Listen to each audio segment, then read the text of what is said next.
Hope everyone is doing well. I really want to thank some individuals from the 915 Minyan who shared with me that uh, a brief thought on the Parsha might be of more interest to some people. So I appreciate that feedback very much.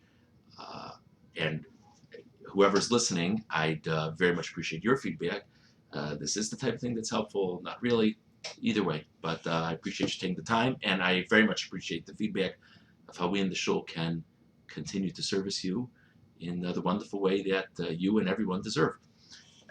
This week's parsha has a very interesting scene in terms of Har Grizim and Har Evel. Moshe Rabbeinu describes to the Jewish people the scene that after they cross the Yarden into the land of Israel, there'll be blessings and curses extended to the Jewish people. And it's very strange. There's a short list of curses. The Torah, it's clear in the Torah that it's not only curses, it's cursed be a person who commits such a sin.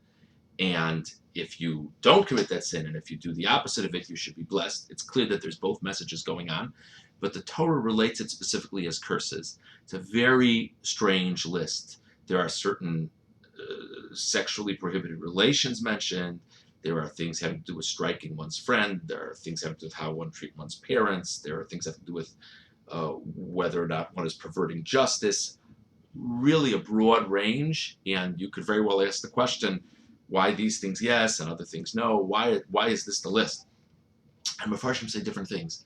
But one of the classic ideas in the Mefarshim is that if you look closely at the list, they practically all the type of things that a person could do privately and no one else would know the difference.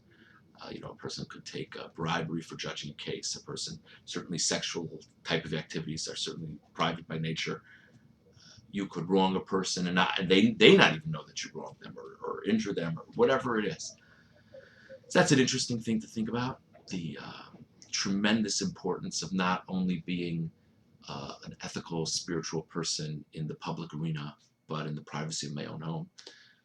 But what I'd really like to reflect on for a very brief moment is the last one on the list. The very last one on the list is Arur asher lo yakim es divrei Torah azos lasos osa. Cursed be the person who doesn't uphold the words of the Torah. What does that mean? Some Mepharshim explain that it's a general catch-all. Cursed be the person who doesn't observe the Torah with diligence. But there's other ideas.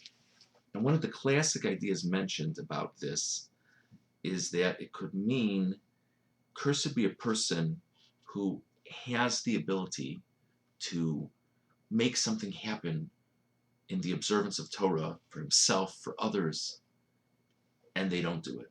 They have the ability to impact the Torah observance of people around them, and they're not interested enough to do it.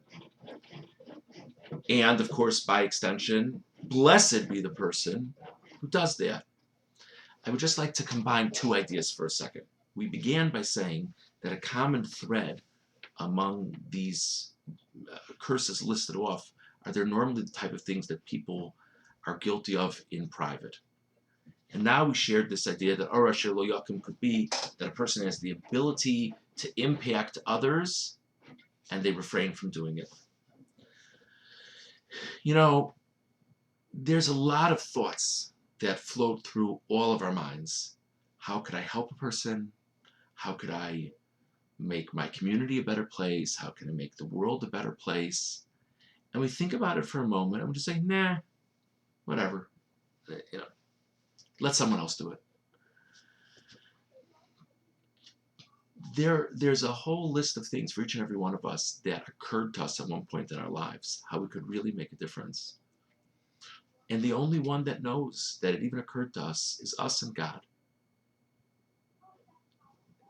The Torah is telling us that if we listen to that inner voice, we can merit a tremendous blessing. It's a really, really worthwhile thing to think about as we head into Rosh Hashanah. This idea that it's not only about am I keeping the rules right or not, but how can I make a difference? And if we think long enough and we think hard enough, and more than just thinking about it, once we have a thought, because the thoughts actually come to us very naturally many times, we do something about it. We have the courage and the fortitude to do something about it. We could be deserving of tremendous blessings from above. God willing, with God's help, we should make a difference in the days, weeks, months, years to come, and we should receive his blessings in a remarkable way. Have a wonderful Shabbos.